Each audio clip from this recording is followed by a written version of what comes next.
अस्सलाम वालेकुम, बिस्मिल्लाहिर्रहमानिर्रहीम। Welcome to train your brain. मैं आपकी इंस्ट्रक्टर उमामा सुहेल आज आपको बताऊंगी introduction about complex numbers.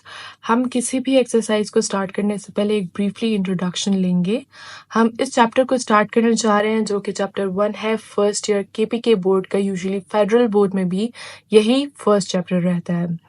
Complex numbers को स्टडी करने के लिए सबसे पहले हम इसके ऑब्जेक्टिव्स जानेंगे कि इस पूरे चैप्टर में एट द एंड स्टूडेंट्स पढ़ने के बाद क्या क्या गोल्स अचीव कर चुके होंगे। फर्स्ट जो है हमारा ऑब्जेक्टिव ये है कि हमने ये देखना है कि कॉम्प्लेक्स नंबर्स, इसके कॉन्जुगेट्स और इसकी एब्सोल्यूट वैल्यू क्या होती है। आखिर में आप लोगों को समझ आना स्टार्ट हो जाएगी कि कॉम्प्लेक्स नंबर्स जो होते हैं उनकी नीड क्यों पेश आई, उनकी कॉन्जुगेशन कैसे पॉसिबल है और उनकी एब्सोल्यूट वैल्यूज की क्या वैल्यू है। अब अंडरस्टैंड हम इसको करेंगे इस तरह से कि इसकी जो अलजेब्रिक प्रॉपर्टीज है, यानी इसमें डिस्ट्रीब्यूशन मेथड है या फिर फैक्टराइजेशन मेथड, क्यों इसमें जो है कॉम्प्लेक्स नंबर्स में ये ज़रूरी है कि हमारे पास मैथ्स में जो डिफरेंट टर्म्स आती हैं, डिफरेंट सम्स होते हैं, उसमें कैसे ऐसे आंसर्स हमारे पास आए हैं जिसकी वजह से हमारे पास imaginary in a sense complex numbers की ज़रूरत पेश आई है। By the end of the chapter आपको ये भी समझ आ जाएगी कि हम किस तरह रियल नंबर्स को और उनके इमेजिनरी पार्ट्स को रिकग्नाइज कर सकते हैं। और फिर आहिस्ता आहिस्ता आप लोगों को जो है ये भी समझ आने लग जाएगी कि साइमल्टेनियस जो लीनियर इक्वेशंस होती हैं हमारे पास कॉम्प्लेक्स कोफिशिएंट्स की, वो किस तरह से हम सॉल्व आउट करेंगे, हम पॉलिनोमियल्स कैसे करेंगे और उनके लीनियर फैक्टराइजेशंस किस तरह से निकालेंगे। हम ये चैप्टर 1 बाय 1 करेंगे। आई मेक श्योर कि bye the end of the chapter मेरे हर स्टूडेंट को हर चीज़ पॉइंट निपटन तक समझ आ गई हो।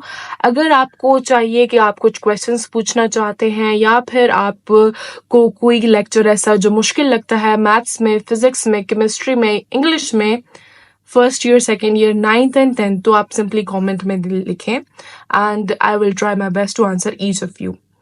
सॉल्व द क्वाड्रेटिक इक्वेशंस हमने किस तरह से करेंगे और कॉम्प्लेक्स वेरिएबल्स को हम रियल कोफिशिएंट्स नंबर्स के साथ किस तरह से सॉल्व करेंगे।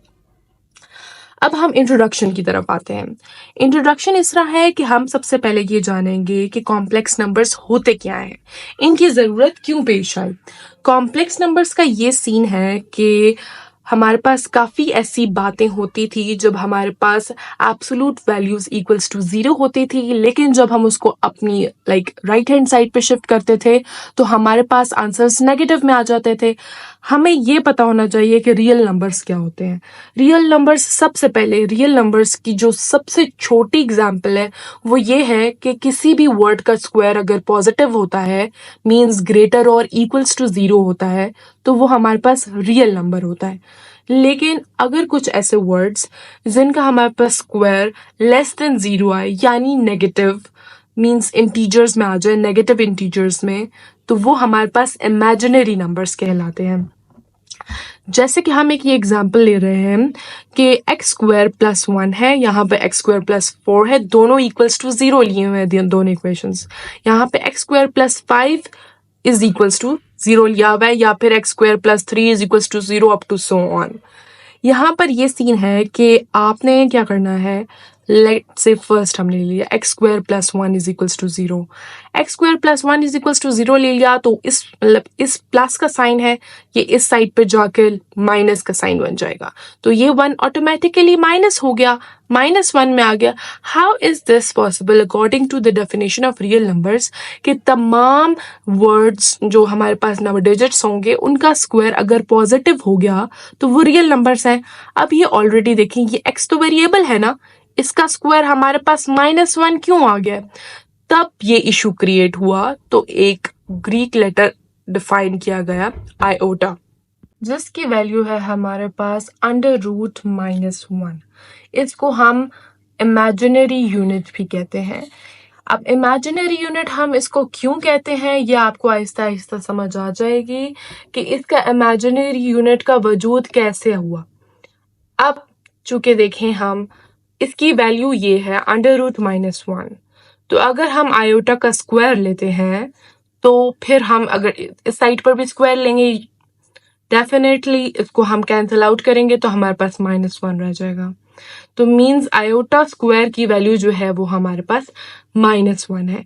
सेम इसी तरह जैसे एक्स स्क्वायर की वैल्यू हमारे पास -1 आ रही थी, तो मीन्स आयोटा स्क्वायर की वैल्यू -1 है, तो इसको हमने एक इमेजिनरी यूनिट का स्क्वायर कंसिडर किया। अब जब बात आती अब देखिए मैं और आपको पहले से बता दूं कि कॉम्प्लेक्स नंबर की क्या वजूहात है।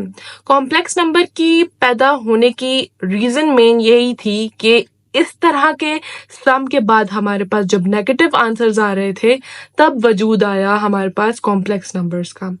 1832 फर्स्ट थिंग ये आपने मेमोराइज रखनी है। सेकंड थिंग कि ये एक जर्मन मैथमेटिशियन ने प्रपोज किया था। थर्ड उसका नाम गॉस था। ये 3 आइटम्स मैं आपको जरूर इसीलिए बताना चाह रही हूँ क्योंकि ये बहुत रिकरेंट क्वेश्चन है आपके बोर्ड्स में भी और ईटा के एमसीक्यूज में भी। यूजुअली बच्चे जो स्टार्ट की इंफॉर्मेशन होते हैं वो स्किप आउट कर देते हैं यूजुअली मैथ के लेक्चर्स में, जो कि बहुत इंपॉर्टेंट होती है इन टर्म्स ऑफ ईटा। तो मेक श्योर कि आप इन पॉइंट्स को कंसिडर करेंगे। मेरी कोशिश पूरी रहेगी कि मैं आप लोगों को साथ साथ लेकर चलूं और वो पॉइंट्स भी कवर करूं जो यूजुअली आप बुक्स में रीड करने के लिए हैक्टिव समझते हैं। तो अब यहाँ पर जैसे कि हमारे पास एक सम है v is equals to a plus iota b। ये हमारे पास एक नॉर्मल सम है जो कि हम यूजुअली कॉम्प्लेक्स नंबर्स के लिए ये इक्वेशन यूज करते हैं। एक ये लीनियर इक्वेशन है, ठीक है। लीनियर इक्वेशन सिंपली वो इक्वेशन होती है जिसमें ज्यादा एडिशन मतलब कॉम्प्लेक्स फॉर्म्स नहीं होती हैं, ठीक है। ये हम आपको अगर सिंपली बातों में बताएं जिस तरह के कह सकते हैं आसान अल्फाज में, तो एक सिंपल लीनियर इक्वेशन इस तरह की होती है।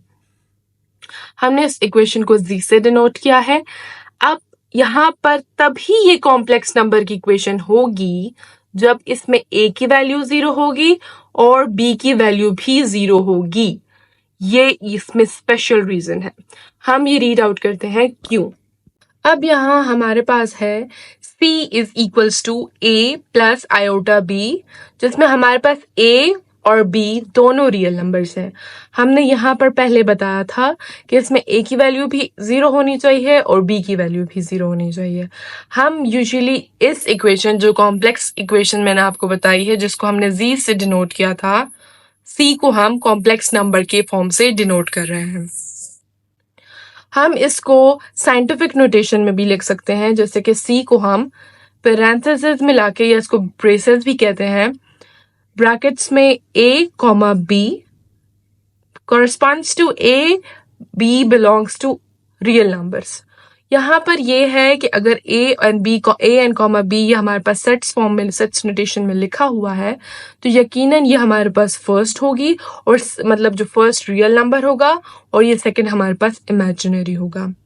अब हम ये देखते हैं कि जो इक्वालिटी और ऑपरेशंस हैं सेट ऑफ कॉम्प्लेक्स नंबर्स के लिए उनकी कितनी फॉर्म्स हैं।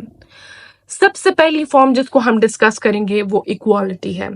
इक्वालिटी में ये होता है कि जब हमारे पास सेट नोटेशन में a एंड b, जैसे कि हमने पहले डिस्कस किया, a रियल है b इमेजिनरी, इसी तरह कॉरेस्पॉन्डेंस में c रियल होगा d इमेजिनरी होगा।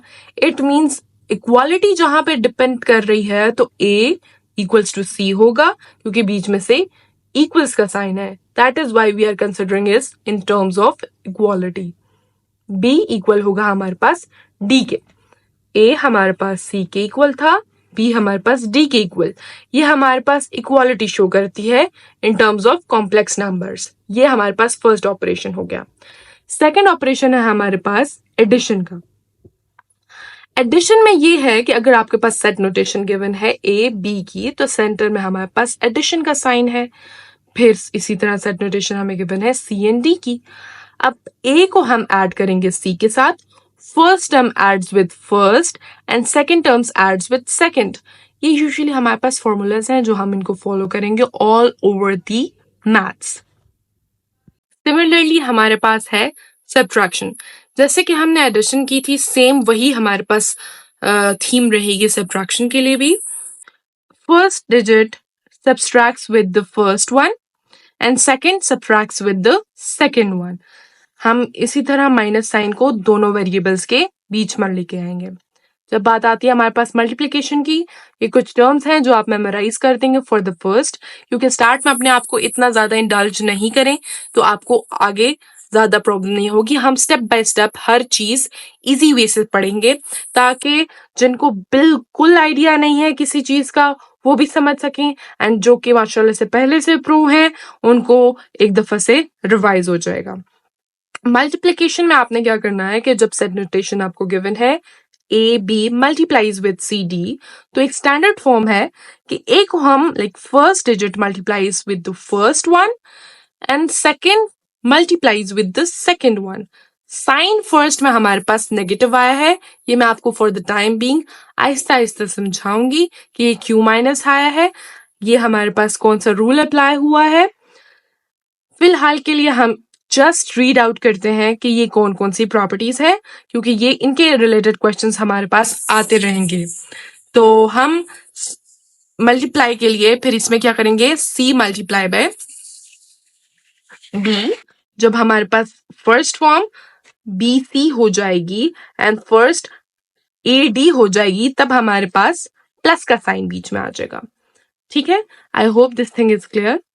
जब बात आती है हमारे पास डिवीजन की, let's say we talk about division, यहाँ पे भी हमारे पास कोशेंट रूल की तरह का एक फॉर्मूला अप्लाई हुआ है जिसको हम कहते हैं, जब सेट नोटेशन हमारे पास ए बी डिवाइड हो रही है सी डी से, तो किस तरह से ये आंसर आएगा हमारे पास कि जो फर्स्ट है first form multiplies with the first numerator multiplies with the first denominator plus first numerator multiply with the second denominator divided by इनका होल जो हमारे पास डिनोमिनेटर में है c square plus d square. ठीक है, ये फॉर द टाइम बिंग आप लोग याद कर लें। ठीक है, BC, अगर ये फॉर्मूला आपको याद होगा तो आपको किसी तरह के भी बड़े क्वेश्चन में इजीली सिर्फ पुटिंग करनी होगी।